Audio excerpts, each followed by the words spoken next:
Hello guys, today I'm doing a Draw It In Your Style challenge, also known as hashtag DTIYS, with Katnipp Illustration. Katnipp Illustrations is one of my favourite artists. Her work is just amazing.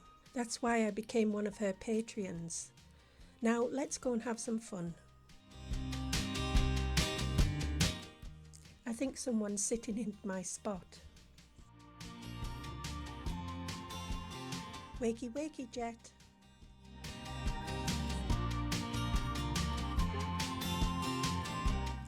Jet.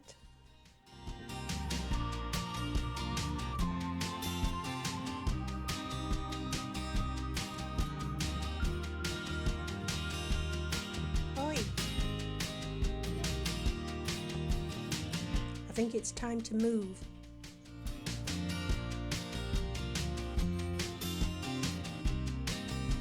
And finally, I get my seat back.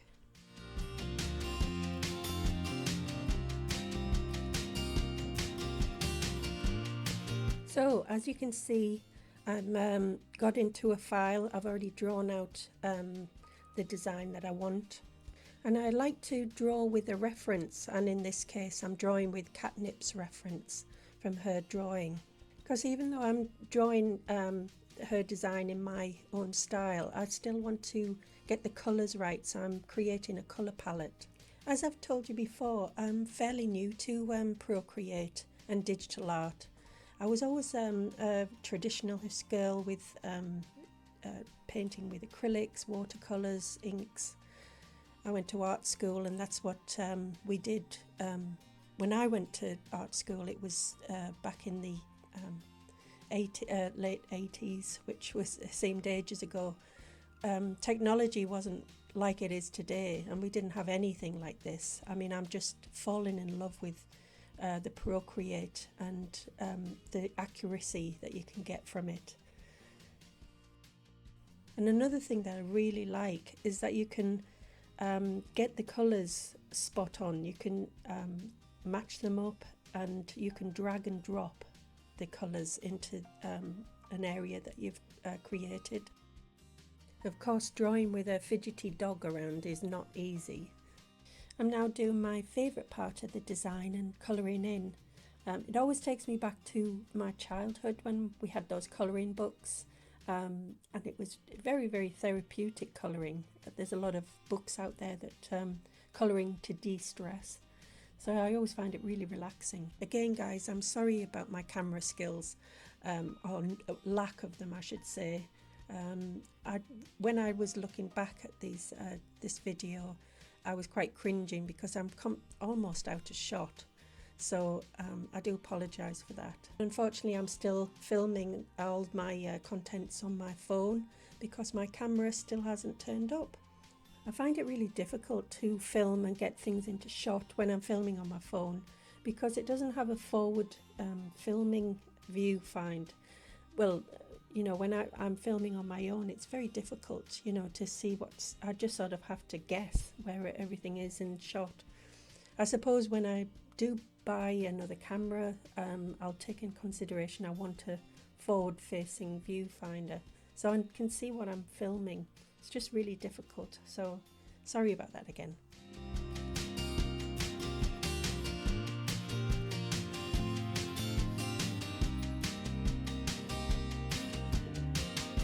Of course, I'm looking after the doggies today. Grace been at school and Emma's gone out. But Alex always looks out the window. She frets a little bit for Emma coming back, and she just wasn't settling today. Well, on the other hand, Jet is just so chilled out. She just chills next to me. She's not bothered one little bit. She's always glad to see people when they come in, but she just seems so much more of a laid-back type of dog. Anyway, I'm digressing. Back to work. So this is the way that I build up my palette and get all the colours that I need. I might do another video just to show you how I build up a palette and how you can create one. Obviously, I'm talking to newbies, Procreators like myself. All you skilled people out there probably know all about that. So if you'd like me to do a tutorial on this, just leave a comment down below. Here I'm going into Katnipp, or aka Catherine, because Katnipp is a business name. I'm going into her illustration to build up my colour palette a little bit more, going in for the deeper yellows here. That's one of the many things that I love about Catherine's work is the colour palettes that she chooses, and everything seems to complement each other. She does go for a lot of pastel shades, but they just seem to balance out really well, and I'm trying to mimic that and learn from it. She's done some really good tutorials over the past, that's why I love watching her channel, because you learn so much, and I'm learning all the time. I'm building up my business, I'm creating new skills, I'm learning new skills, I should say, and that's what it's all about. It's sort of helping each other grow. In my last video I talked about brushes that I'd purchased from one of a YouTuber, and I'm so happy with them.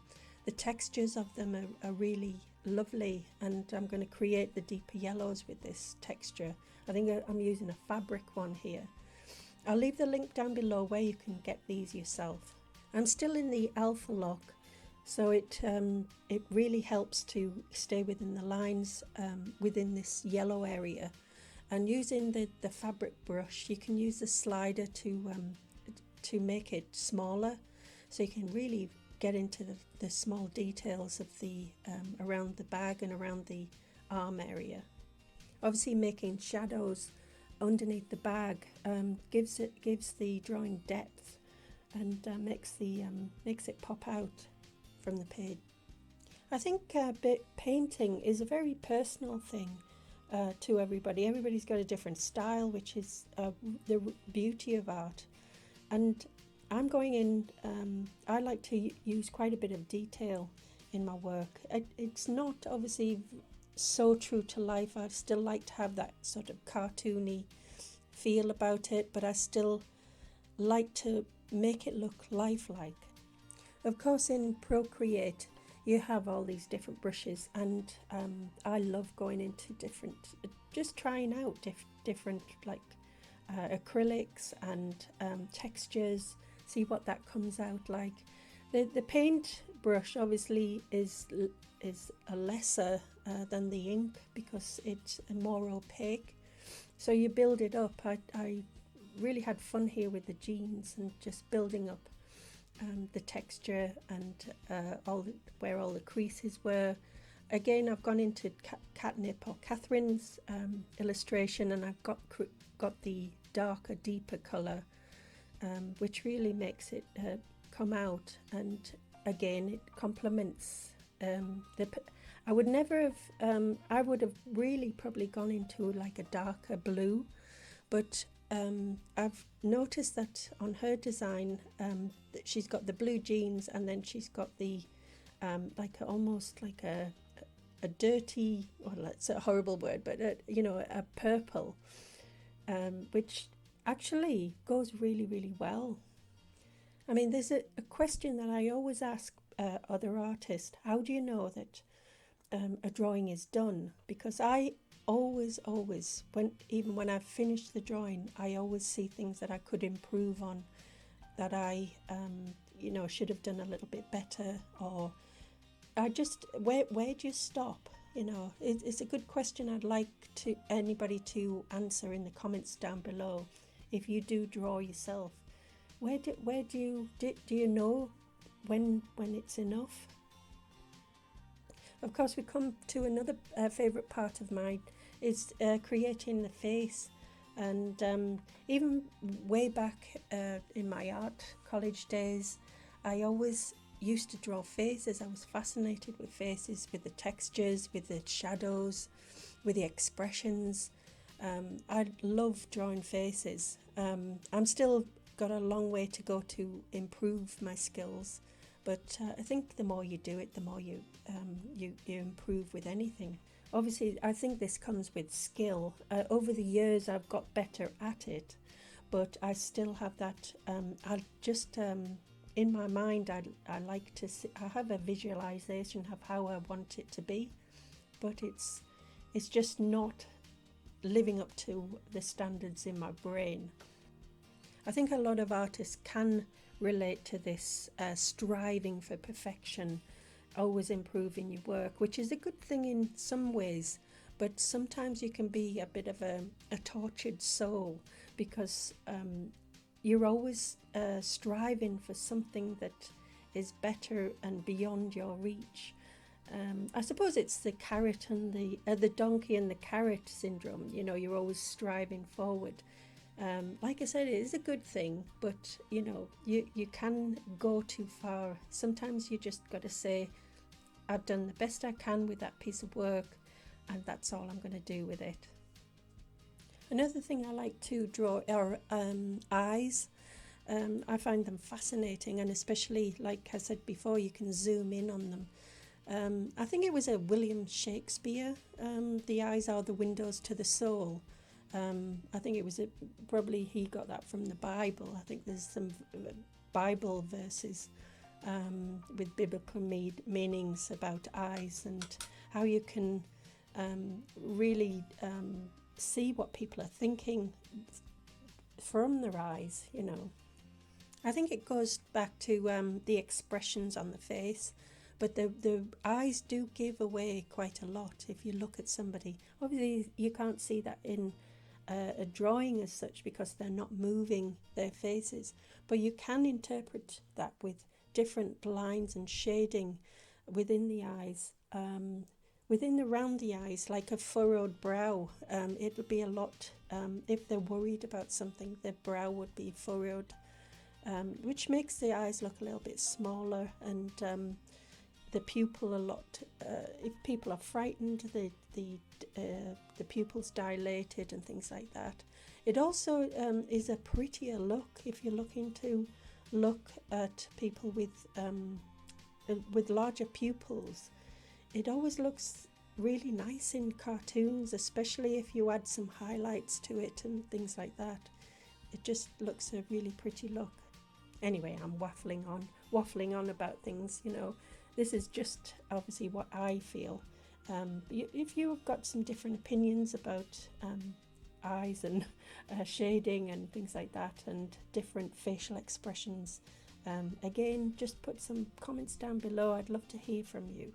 I don't know if you've noticed in a lot of my drawings that I'm not very good at hands, and a lot of artists say this, and it's one of those practices that I must get into, and I'm going to one day draw 100 hands off or something like that, just to get into drawing hands. It's just to me it's really hard. So I don't know if you've noticed in a lot of my designs that I sort of hide the hands away a little bit, you know, and just use just a hint of hands, if that makes sense.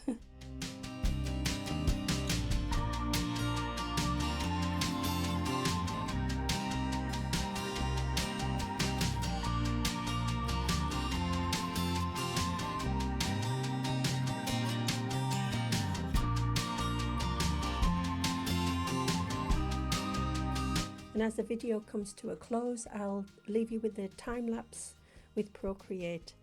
Thanks again for watching and supporting my channel, and I'll see you in the next one. Bye!